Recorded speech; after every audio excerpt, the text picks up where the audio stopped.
Bien, bueno, buen día, ¿cómo están? Hoy en el ciclo de seminario de los jueves, acá en el Instituto Pasteur, la tenemos a Victoria Prieto Echagüe, que nos va a comentar su trabajo que está realizando acá en el Instituto. Victoria hizo su licenciatura en bioquímica en la UDELAR y después fue a Estados Unidos, a la State University de Nueva York, a hacer su doctorado. Volvió para Uruguay, hizo su postdoc acá en Pasteur, en un tema relacionado quizás con la charla de hoy, con la enfermedad de Bardet-Biedl. Así que, nada, nos va a comentar ahora sobre lo que está haciendo en el Laboratorio de Genética Molecular Humana, en donde es investigadora adjunta. Así que, cuando quieras, Victoria. Una cosita, que cualquier pregunta que tengan, recuerden que la hacen a través del chat. Pueden levantar la mano o escribir, y nosotros lo que solemos hacer es esperar a que termine la presentación y al final Victoria va a responder las preguntas. Así que ahora sí. Gracias, Ezequiel. Ahora sí, comparto la pantalla. Sí. Con la presentación. Y bueno, hoy me toca entonces presentarles parte de mi trabajo que vengo realizando en el Laboratorio de Genética Molecular Humana de José Badano. Y el trabajo que les voy a presentar se trata del estudio del eje BBS4-FSTL1 y el estudio del rol y el mecanismo de acción de FSTL1 en ciliogénesis, diferenciación de adipocitos y su impacto en la obesidad del síndrome de Bardet-Biedl.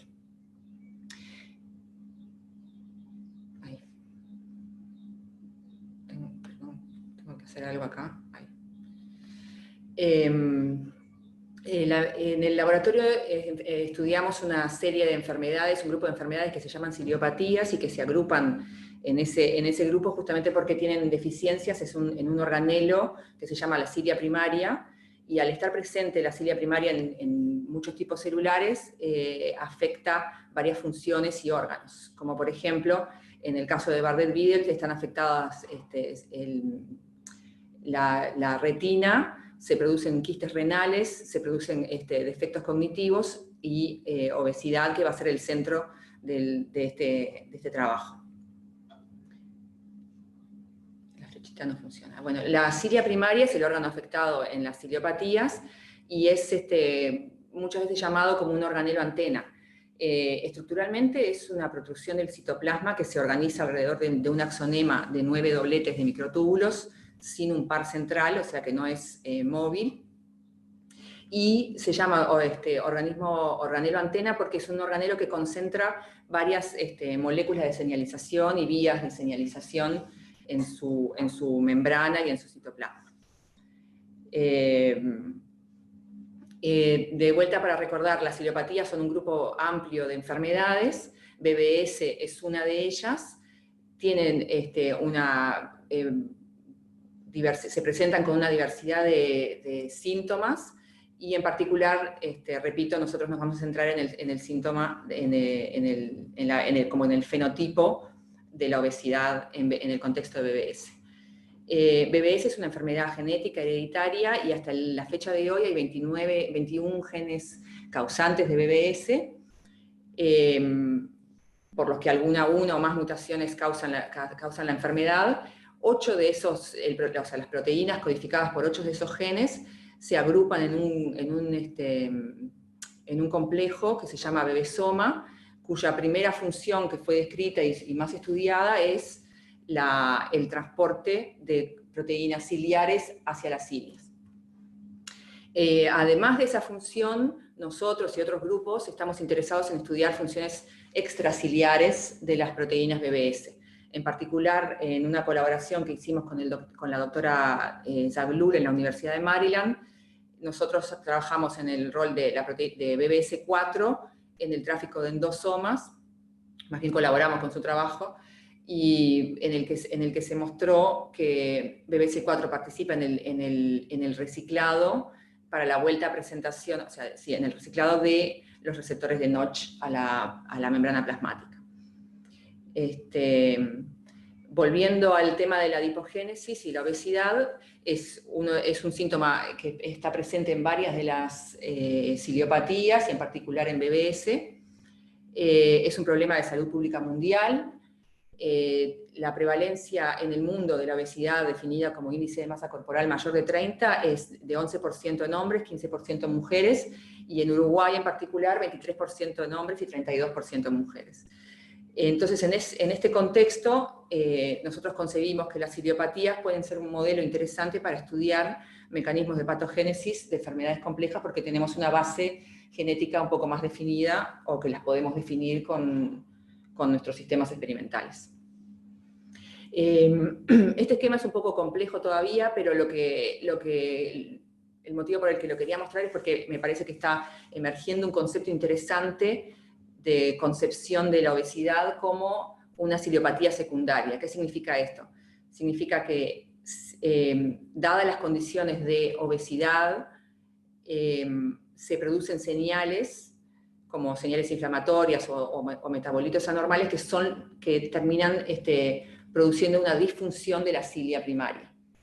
Y las células con disfunción, y bueno, y las cilias, no lo dije, pero las cilias tienen señales que son reguladoras de la adipogénesis, estamos entendiendo que tienen señales reguladoras de la adipogénesis. Y las células estromales, las stem cells del tejido adiposo, en obesidad se ha visto que están defectuosas. Entonces, las células con cilias defectuosas presentan fenotipos que contribuyen a su vez a la obesidad. Entonces, se baja la angiogénesis, aumenta la inflamación, disminuye la diferenciación, lo cual retroalimentaría con la obesidad. Por eso me parece interesante resaltar y resaltarlo para seguirlo estudiando, este concepto de obesidad como una ciliopatía secundaria a la obesidad, o sea, como un ciclo, un ciclo que se retroalimenta. Como antecedentes a los resultados que voy a mostrar ahora, les quería mencionar un trabajo previo en el que nosotros ya estudiamos BBC4, FSTL1 y cilia, la relación entre estos tres componentes en el contexto de la diferenciación de preadipocitos a adipocitos. Y les voy a mostrar un resumen de esto antes de pasar a los resultados más actuales. Bueno, FSTL1 es una glicoproteína secretada, tiene varios roles descritos en distintas funciones, como proliferación y sobrevida, en cardioprotección, en inflamación, y en particular de nuestro interés en diferenciación se ha visto que durante la diferenciación de adipocitos, los niveles de FSTL1 que eran altos en preadipocitos bajan cuando la célula se diferencia. Esto como ejemplo de una revisión que mira los roles de FSTL1 en distintos tejidos y en distintas situaciones normales y patológicas, es para mostrarles que las vías de señalización de FSTL1 todavía están parcialmente conocidas. Se sabe que actúa a nivel extracelular, es una proteína secretada. Se postulan algunos receptores como DIP2A y BMP4, a los que voy a volver más adelante en la charla. Moduladores intracelulares, AKT1 y la vía de SMAD, y también la vía de MAP quinasas, en especial la fosforilación de ERK, pero todavía esta figura es parcial, todos estos dibujitos en gris son receptores que no se conocen. Entonces queda mucho por estudiar acá. Entonces, yendo a los resultados previos que dieron lugar al estudio que voy a contar ahora, lo primero que encontramos fue que el knockdown de BBC4 resulta en la reducción de FSTL1 secretada, que se ve acá, y que después reforzamos ese resultado haciendo estudios en los que noqueamos BBC4, esto sería BBC4, FSTL1 intracelular y secretada, ¿no? Arriba intracelular y abajo secretada.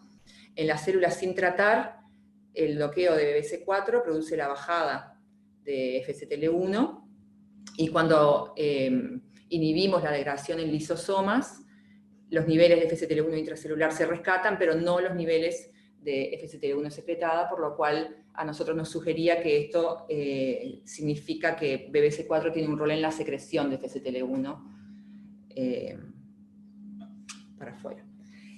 Uno de los tipos de experimentos que hacemos es medir el largo de cilia. Les quería mostrar, bueno, esta es una micrografía de barrido, una micrografía electrónica de barrido de una cilia primaria, y estas son las fotos que usamos sacadas con confocal para medir, nosotros con el programa IMAGE, Fiji, medimos el largo de cilias en distintas condiciones experimentales.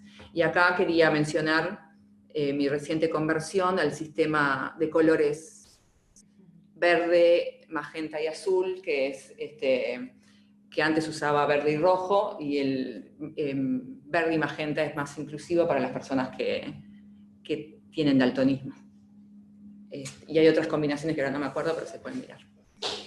Y bueno, entonces haciendo estos estudios mostramos que un nuevo rol de FSTL1 en la regulación del largo de cilia.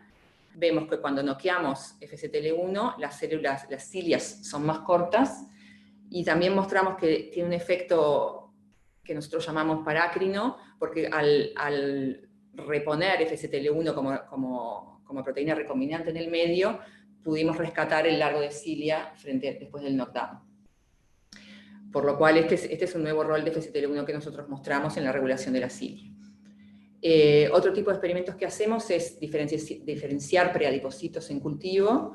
Los preadipocitos son cultivados hasta la confluencia, y en un momento que es el día 0, les ponemos un cóctel de diferenciación con distintos compuestos que inducen la expresión génica del programa de diferenciación, y luego de 2 días se mantiene el cultivo, y se puede ir viendo, no sé si se ve, se puede ir viendo la acumulación de gotitas de grasas a medida que se van diferenciando los preadipocitos a adipocitos.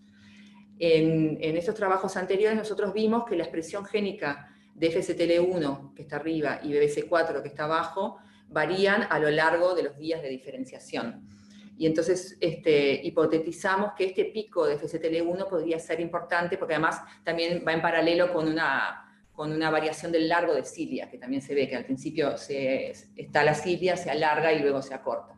Entonces, al ver todos esos movimientos correlacionados, nos preguntamos qué pasaba si alterábamos algunas de estas dos fases de FSTL1 a lo largo de la diferenciación. Entonces, la primera fase la eliminamos haciendo knockdown de FSTL1 en preadipocitos y luego induciendo, y la segunda fase la alteramos manteniendo los niveles de FSTL1, poniéndole FSTL1 recombinante en el medio a lo largo de la diferenciación.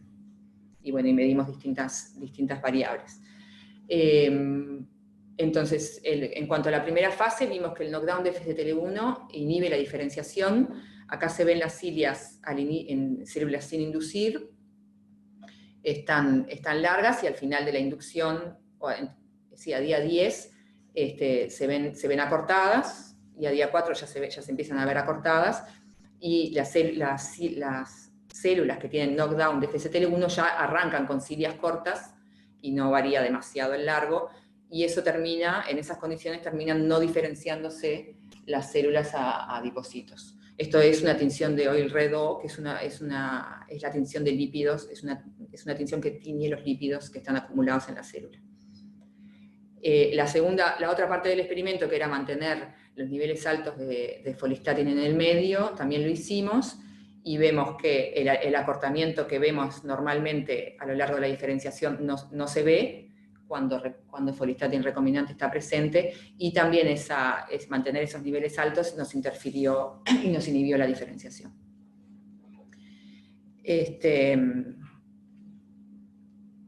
Entonces, en suma, como resumen de estos trabajos previos, nosotros mostramos que BBC4 juega un rol en la adipogénesis, BBC4 regula FSTL1, FSTL1 es un nuevo modulador de la cilia, y aparentemente BBC4 tiene un rol en la diferenciación de los adipocitos a través de la regulación del largo de cilia.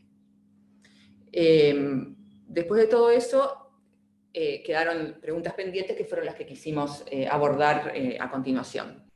Por ejemplo, ¿cuál es el rol de FSTL1 en la patogénesis de la obesidad causada por BBC4?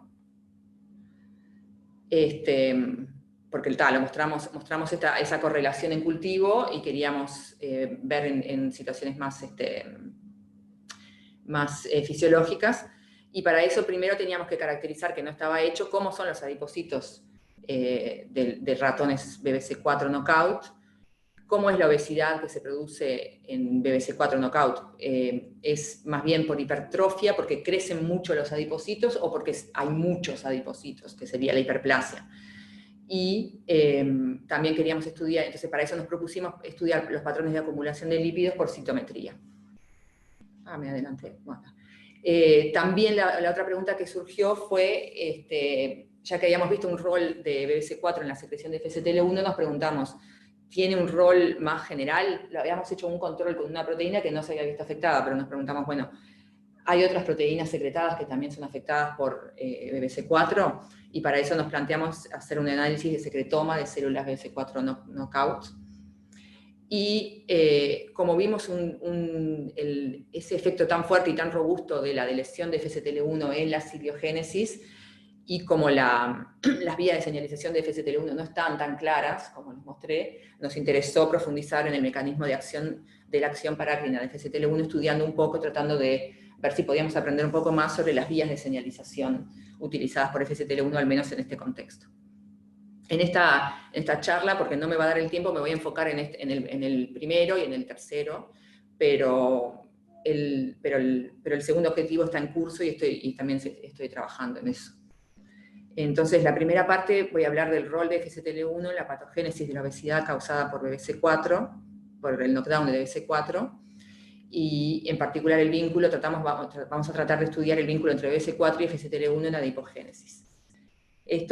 Son ratones, no pude encontrar ratones enteros, pero los tenemos. Esto es una foto de un artículo de ratones wild type y knockout BBC4. Acá en el laboratorio los tenemos también esos mismos ratones. Matías podría tener, tiene los mismos resultados. Los ratones knockout de BBC4 son obesos y tienen acumulación de grasa mucho mayor en todos los depósitos subcutáneos y viscerales. Entonces, para estudiar cómo se diferencian las células BBC4 knockout, hicimos cultivos primarios de estos ratones en dos tipos celulares. Células estromales vasculares sacadas del tejido adiposo mismo, y en fibroblastos embrionarios de ratón knockout. Y nos propusimos hacer una caracterización de sus propiedades de diferenciación por citometría, utilizando dos estrategias que ahora después les voy a detallar un poco mejor. Pero antes teníamos un resultado, bueno, Matías Fabregat, con el que trabajo en colaboración muy cercana en esta parte del proyecto, agarró fibroblastos de ratones knockout BBC4 y los indujo a diferenciar, así como hacíamos con la línea celular que les mostré antes. Según el patrón de expresión de marcadores de diferenciación, las células BBC4 knockout diferencian más que las wild type. Tenemos mayor expresión de marcadores de diferenciación, y el patrón de tinción con oil red no es tan claro como el que les mostré antes. Estas son las wild type, no sé si se llega a ver, hay una tinción como punteada, granulada, y en las células knockout también se ve granulado, pero parecería que son como estructuras más clonales, más grandes, que sugiere que hay más diferenciación, pero no fue fácil, al menos con los análisis que hicimos al microscopio no pudimos diferenciar lo suficiente como para contestar estas preguntas que nos hacemos. Son gotas más grandes, células hipertróficas, o son más células con gotas más chicas, como análogo a células hiperplásicas. Eso no lo podemos ver por el microscopio, entonces por eso nos planteamos hacer una aproximación con citometría.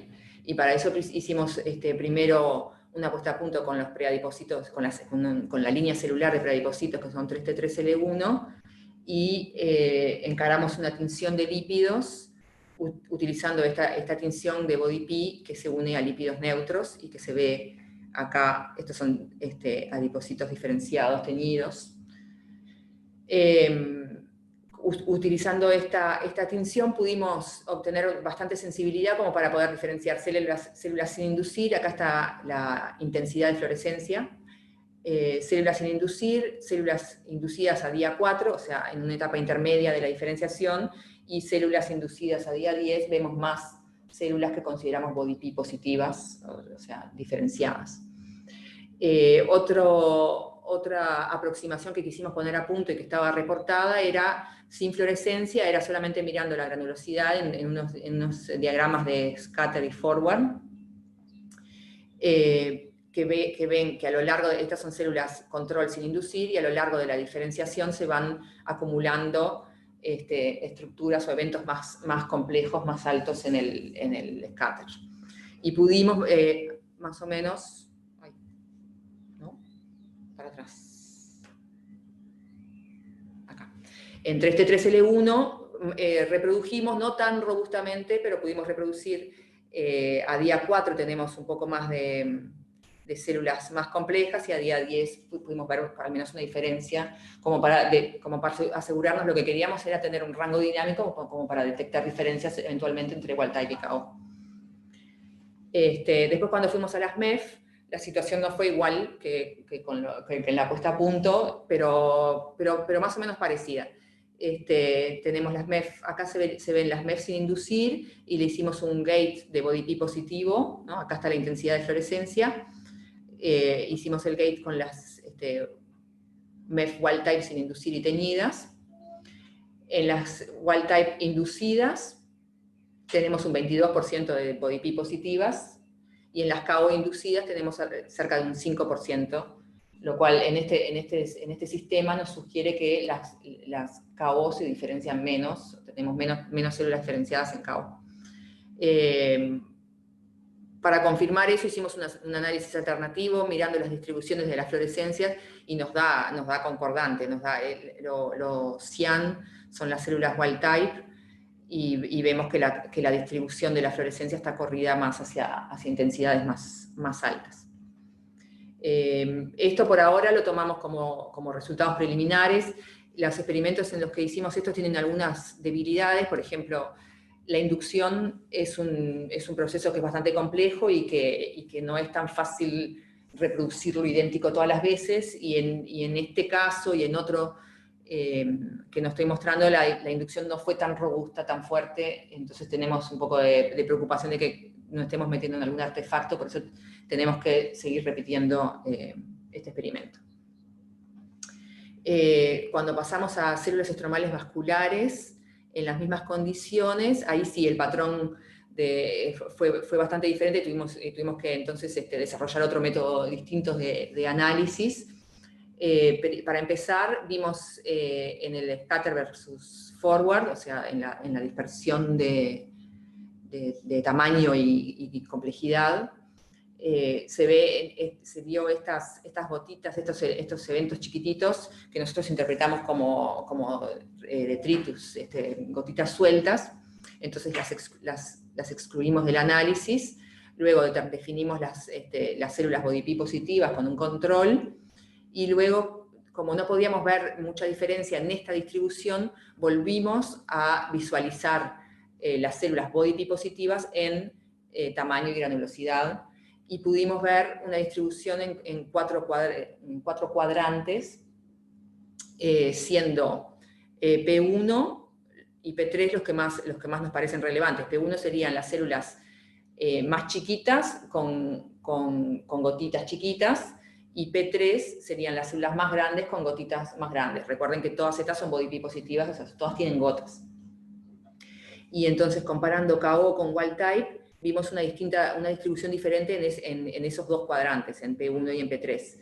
Las células KO están como más distribuidas en P1, en las células con gotitas chiquitas, y las células wild type están más distribuidas en P3, en las células con gotas grandes. Esto también son trabajos que están en curso, y tenemos que repetirlo de nuevo. Entonces, en cuanto a esta parte, las perspectivas en cuanto a la regulación de la adipogénesis, tenemos que seguir avanzando, bueno, terminar de concluir en cuanto a la caracterización del fenotipo de diferenciación de BBC4, mejorar la diferenciación, que fue un problema técnico que puede ser que hayamos tenido, y repetir en MEF y en SBC, que aparentemente no nos va a dar resultados iguales según el origen celular. También está planteada la pregunta desde la idea inicial del proyecto, es ver si este fenotipo que vemos depende de FSTL1, entonces en ese caso tendríamos que hacer la diferenciación en presencia de FSTL1 recombinante, a ver si nos cambia el fenotipo. Y también están en curso trabajos en tejidos adiposos de animales wild type y knockout, mirando el número, o sea, en tejidos reales, mirando el número y el tamaño de los adipocitos y funcionalidad del tejido adiposo, que eso es trabajo que está haciendo Matías Fabregat. Bueno, todo esto lo hicimos en equipo con Matías, y esta parte lo está haciendo Matías Fabregat y también Florencia Irigoyen en colaboración con la Cátedra de Histología de la Facultad de Medicina. Entonces, pasando a la segunda parte, sobre los estudios de mecanismos de acción, de la acción parácrina de FSTL1, en esto me voy a enfocar más en las vías de señalización intracelular. Entonces, cuando empezamos y cuando planteamos el proyecto, había antecedentes en la literatura que mostraban que la señalización por FSTL1, como ya comenté, podía estar mediada por su receptor que fuera DIP2A, y que el señalizador intracelular fuera AKT. Y había evidencias en cardiomiocitos en el que la sobreexpresión de FSTL1 aumentaba la fosforilación de AKT y la deleción de su receptor lo revertía. Y también había ciertas evidencias de localización en la membrana plasmática de DIP2A, que acá no hay leyenda, pero eso es lo que es. Entonces fuimos con Lucía Ugeri, en su trabajo de doctorado, fuimos a ver si en nuestro sistema podíamos comprobar lo mismo, de que DIP2A tuviera un rol en la ciliogénesis mediada por FSTL1 o no. Entonces volvimos a hacer el knockdown de FSTL1, que acorta las cilias, hicimos el knockdown simple o doble de DIP2A con FSTL1, y no pudimos ver ningún efecto del knockdown de DIP2A, por lo que por ahora no estaríamos nosotros viendo que DIP2A sea un jugador en la ciliogénesis de estas células. Entonces, otra vía en la que enfocamos nuestra atención fue BMP4, que señaliza por SMAD, porque sabíamos que en ratón, durante el desarrollo del pulmón, FSTL1 antagoniza las señales de BMP4, inhibe la fosforilación de SMAD 1,5, y también en estudios in vitro un par de veces se mostró que FSTL1 se une, es capaz de unirse a BMP4. Entonces, por eso estaba postulado el rol de FSTL1 como antagonista de BMP4, y BMP4 un factor importante en el desarrollo y en el desarrollo en la diferenciación de adipocitos. Y otro mediador que es más downstream que quisimos ver, que en realidad lo habíamos postulado por si veíamos a AKT, que todavía no lo pudimos comprobar, eso todavía lo estamos trabajando, pero bueno, también Lucía probó hacer knockdown de FSTL1 y mirar los niveles de fosforilación de ERK, que es un integrante de la familia de las MAP quinasas, y se ve que cuando FSTL1 está noqueado, está aumentada la fosforilación de ERK. ¿Está? A ver si tengo acá la animacióncita. Sí. Entonces, como esquematizando, para ir siguiendo el razonamiento, nosotros bajamos FSTL1, aumenta ERK, y recordando, también baja la cilia, por lo cual postulamos un esquemita muy sencillo en el cual faltan elementos, en el que nosotros queríamos saber cómo regula FSTL1 la cilia. Estamos pudiendo en este momento poner a ERK en el medio de esa vía, pero FSTL1 como inhibidor, ¿no? Porque si lo sacamos, se activa la fosforilación. Entonces, FSTL1 es inhibidor de ERK, y como la relación, las cilias knockdown tienen ERK aumentado y cilia corta, también lo que podemos decir es que fosfo-ERK inhibe la cilia. Eso es lo que estamos pudiendo. Es un poco complicado porque van a ser dobles negativos y eso complica un poco los razonamientos, pero así es lo que estamos encontrando. Y entonces para saber un poco, para confirmar esto y tener un poco más de detalle acerca de cómo funciona, hicimos este mismo experimento, pero un poco más complejo, agregando un inhibidor de MEK, que es la quinasa de ERK, que es U0126, y intentando el experimento, viendo el experimento de rescate por recombinante de la cilia, a ver cómo iba a impactar en la fosforilación de ERK. Entonces, las primeras 3 carriles son células control y los segundos 3 carriles son células en donde FCTL1 está noqueado. Primero lo que les puedo mostrar es que si miramos estas dos condiciones, repetimos, o sea, se recupera lo que habíamos visto antes de que en ausencia de FCTL1 fosfo-ERK aumenta. El inhibidor de la fosforilación funciona en los dos casos. Acá está cuantificado, ¿no? Y comparando la situación control con recombinante, el efecto de la recombinante sería bajar la fosforilación de ERK. ¿Tá? Entonces, más o menos sigue, o sea, más o menos no, todo sigue en la misma, o sea, este experimento nos permite afirmar de vuelta, y agregando además la correlación con la cilia, el stealth, o sea, knockdown de FCTL1 acorta la cilia, como ya sabemos.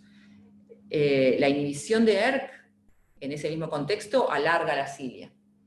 Y el agregado de proteína recombinante inhibe ERK y rescata la cilia. Entonces, todo esto nos sigue apoyando este modelito en el que FCTL1 regula ciliogénesis a través de ERK. Ahora, queríamos volver a BMP4 porque es una vía de señalización importante en la adipogénesis y porque sabemos, además de que, por más que no pudimos ver, eso no lo mencioné, pero todavía estamos trabajando en tratar de poder ver la fosforilación de SMAD en nuestro modelo, todavía no lo logramos. Por más que no hemos podido por ahora ver SMAD y que puede ser que no sea dependiente de eso, existe una vía de señalización canónica de BMP4 que depende de SMAD y una no canónica que depende de ERK. Entonces nos planteamos, en realidad esto tendría que, a ver, nos planteamos si BMP4 a través de su receptor, que recién lo estoy presentando ahora, que es BMPR2, activa fosfo-ERK, ¿cómo será la relación? Y si además FCTL1 es postulado como antagonista de BMP4, ¿cómo será la relación entre todos este sistema en función de nuestro readout, que es el largo de cilia? Para eso hicimos knockdown de BMP4 y de su receptor, esperando ver que bajara la fosforilación de ERK, pero no fue lo que vimos. Vemos el aumento, seguimos viendo aumento de fosforilación de ERK que se correlaciona, como se viene correlacionando, con un acortamiento de la cilia. Por lo cual, esta flechita, que era una flechita, no parecería ser en nuestro sistema eso, no parecería ser un efecto activador, sino inhibidor, y la relación entre BMP4 y FCTL1 que queda en duda de si realmente es un antagonista o no. Estos son resultados preliminares, como dice ahí, son súper preliminares, son recientes, me falta confirmar el knockdown, que lo voy a hacer por qPCR, y bueno, y repetir estos resultados. Pero entonces, a modo de ejercicio, para concluir y planificar experimentos a futuro, lo que sí podemos concluir, me parece, es lo que ya repetí varias veces, es que fosfo-ERK media la señalización de FCTL1 en la ciliogénesis en estas células que son células epiteliales. Necesitamos confirmar los knockdowns, como acabo de decir, para confirmar que SMAD, o sea que la vía canónica de BMP4 no está involucrada. Tengo BMP4 recombinante para usar como control positivo y terminar de concluir sobre eso. Y por lo que estaba describiendo recién, quedan las preguntas abiertas de todo lo que estábamos suponiendo basándonos en la literatura de que BMP4 están efectivamente en la misma vía con FCTL1. FCTL1 es antagonista de BMP4 en este contexto. Y visualizamos dos situaciones que me parece que son las que tenemos que tratar de diseñar experimentos para tratar de diferenciarlas. Una posibilidad es que BMP4 haga su función sobre sus receptores y que, bueno, sea inhibidor en lugar de activador de ERK, y que FCTL1 tenga otro receptor que todavía seguimos sin conocer y que también tenga la misma función. Y la otra posibilidad es que FCTL1 y BMP4 y su receptor estén todos en la misma vía y que haya alguna relación entre estos dos componentes que todavía no estamos del todo claros. Entonces, una primera cosa que vamos a hacer, lo primero que vamos a hacer es intentar darnos cuenta si el receptor de BMP4 funciona como receptor de FCTL1 en el rescate de cilia. Entonces vamos a hacer el experimento de rescate de cilia como venimos haciendo ya hace tiempo, noqueamos FCTL1 y rescatamos con recombinante, y lo vamos a hacer sacando también el receptor de BMP. ¿Tá? Si eso interfiere en el rescate, eso nos va a sugerir al menos que BMP, que este receptor podría ser el receptor de FCTL1 en ese sistema. Y después tenemos, si eso se llega a confirmar, tenemos que seguir estudiando, y tenemos herramientas, tenemos proteínas recombinantes de BMP4, FCTL1, tenemos un antagonista conocido que es Noggin de BMP4, tenemos herramientas para noquear distintos genes, como para poder seguir analizando y aclarar si FCTL1 está actuando como agonista o antagonista de BMP4 en nuestro sistema experimental. Y después, como dije, lo dije al pasar, pero estos experimentos en los que estoy haciendo son un modelo, es el modelo para estudio de ciliogénesis. Tendríamos que pasarnos, para empezar a estudiar la adipogénesis, tendríamos que pasarnos a la línea celular de preadipocitos, que son las 3T3L1, y volver a hacer estos experimentos y ver si se repiten ahí. Y, me vieron todos mis secretos, ¿no? Y un trabajo que tenemos planificado hacer era lo que encontráramos, la señalización que encontráramos que respondiera a FCTL1, seguirla a lo largo de la diferenciación para poder seguir completando la imagen BBC4, cilia, FCTL1 y mediadores intracelulares de la diferenciación. Y bueno, y por ahora, son todos trabajos, ninguno está cerrado, son todos trabajos en curso, hay mucho para hacer. Quiero agradecer y reconocer al laboratorio en el que trabajo, a José Badano, en el grupo de genética molecular humana. En este trabajo muy cercanamente, trabajamos Matías, Lucía y yo prácticamente, y también, pero agradeciendo al resto del grupo por discusiones y por la colaboración cotidiana. En la parte que no conté, que es de citometría, también tengo que agradecer la ayuda conceptual, técnica, de Rosario Durán, de Analía y de Alejandro.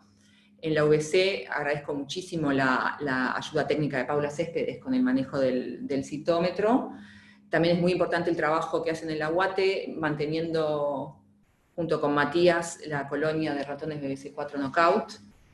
Y también contamos para ese manejo, contamos con la ayuda en discusiones y orientación de Carlos Escande de PME, y también colaboramos en la cotidiana con PME y con Liri todo el tiempo. Quiero mencionar todas las agencias que de alguna manera me financian a mí, el Instituto Pasteur, el Sistema Nacional de Investigadores y PDCIVA, y decir que esto que mostré y lo que no mostré son proyectos que fueron financiados por un fondo Clemente Estable y por un fondo de la ANI y por un fondo BA Ferreira del MEC. Y bueno, y con eso termino.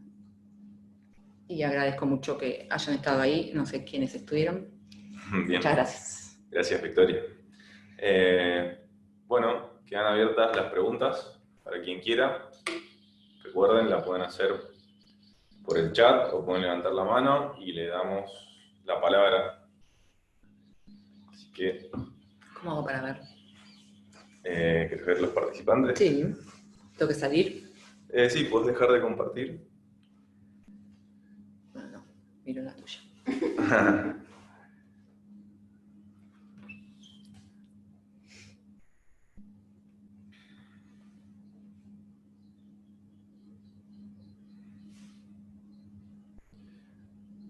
Preguntas. Acá tenemos una pregunta.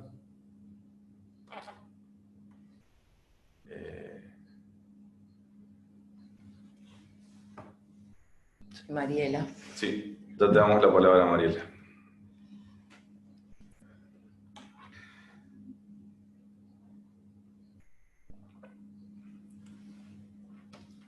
Bien. Me voy a agarrar para anotar. Cuando quieras, Mariela, puedes activar tu micrófono y tu cámara si quisieras.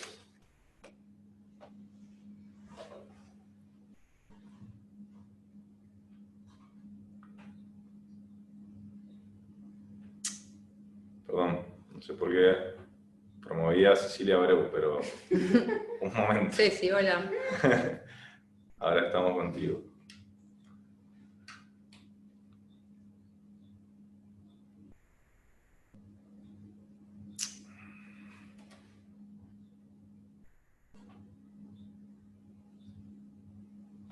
Ahora sí. ¿Ahora me escuchan? Bien, sí, perfecto. hola. No sabía si era yo o era Ceci. Mala mía. Bueno, muchas gracias, Victoria, muy linda la presentación. La pregunta mía iba con respecto a todos los resultados que mostraste vos, es siempre con modelo Murino, ya tanto las 3T3L1 como el modelo Murino. Y te consulto si es que existen líneas celulares de preadipocitos humanos y si eventualmente también ustedes tienen pensado en trabajar con cultivos primarios de muestras de pacientes como para ver también esa correlación, o porque digo, a lo mejor no son los mismos genes o sí, o hay algún correlato. Sí. Gracias. Gracias. Yo no conozco líneas celulares humanas de preadipocitos. Lo que sí tenemos pensado sí es trabajar con cultivos primarios. Hay un proyecto en curso, iniciándose, en colaboración con el Hospital Maciel, en el contexto de cirugías bariátricas de pacientes con obesidad, se están sacando biopsias de tejido adiposo y en el que hemos estado trabajando también con Matías y con Laura Coleman de PME, tratando de poner a punto los cultivos, recién estamos tratando de poner a punto los cultivos primarios de las células estromales vasculares de ahí.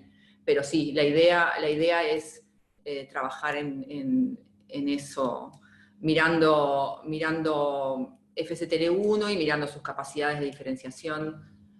Sí, exacto. Muchas gracias. Gracias. Bien. ¿Preguntas?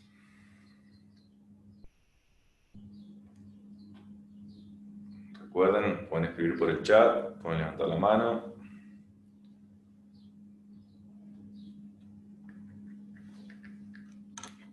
Esperamos un poco.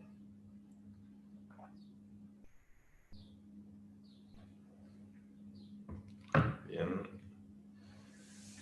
Flavio Solesi tiene una pregunta.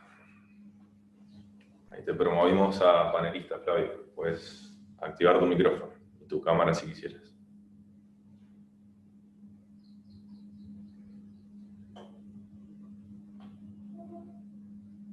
Flavio. Perdón, que estaba hablando en el vacío. Hola, Victoria, de trabajo, muchas gracias. Se está poniendo realmente lindo el tema. Te quería preguntar, los factores de la familia TGF-beta habitualmente tienen interactores moleculares extracelulares que suelen ser antagonistas, por lo menos los que yo conozco, ¿no? En general. ¿Qué sabes si hay posibilidad de que esto interactúe y que haya un efecto agonista y hay otras cosas parecidas? ¿Que interactúe cómo? ¿No escuché bien? Que interactúen entre sí, BMP4 y FTL2 directamente, y digo, si tenés alguna ¿Algún Sí, indicio de que pudiera haber todo sí. eso? En ensayos de Viacor hay trabajos que hicieron como paneles de FSTL1 con distintos miembros de la familia TGF-beta y ven que sí, que por lo menos in vitro interactúan. Por eso es que estábamos tan seguros de que íbamos a ver un efecto antagonista. Pero en cuanto Pero hay otras moléculas por el estilo que hacen lo mismo, porque digo, había una cuestión de, la FSTL1 en realidad es similar a, ¿cómo es? Folistatin, A folistatin, ahí está. Que en claro. realidad es inhibidor, ¿no? Normalmente.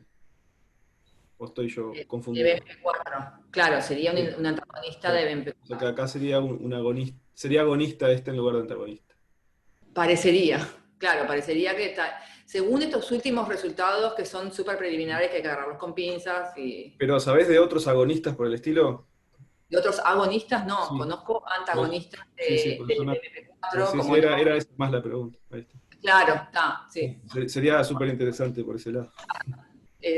Lo que más se conoce, está bien, ahora creo que entiendo, es tipo Doggin Noggin o Dorsomorphin, que son antagonistas de Claro, BMP4. Pero yo no conozco ningún agonista de BMP4. agonistas, ¿no? Sí, Sí, sí. muy bien. Sí, va a ser interesante. Sí, yo me imagino experimentos de tipo de titulación, noqueando BMP4 y agregando cantidades crecientes de FSTL1, capaz que para competir, no sé, todavía le estoy dando Ok. forma en mi cabeza, por eso no lo escribí, Sí, sí, pero sí. porque todavía no estoy segura. Está bien, está bien. No, pero estaba muy bueno, está muy lindo. Gracias, Felicitaciones. muchas gracias. Gracias. Bien. Martín Martín Soñora. Soñora dice, primero que nada, felicitaciones al grupo de trabajo por el tremendo trabajo, muy interesante. Tengo una consulta de curiosidad nomás. Cuando hablaste sobre marcar lípidos, ¿conoces la posibilidad de marcar lípidos cargados como fosfatidilcerina? Gracias. No conozco, no he usado, pero seguro que hay sondas o hay body piece. Hay distintas moléculas que cargan distintos lípidos. Seguro que hay un body piece para esos. Fosfatidilcerina. Sí. Muy bien.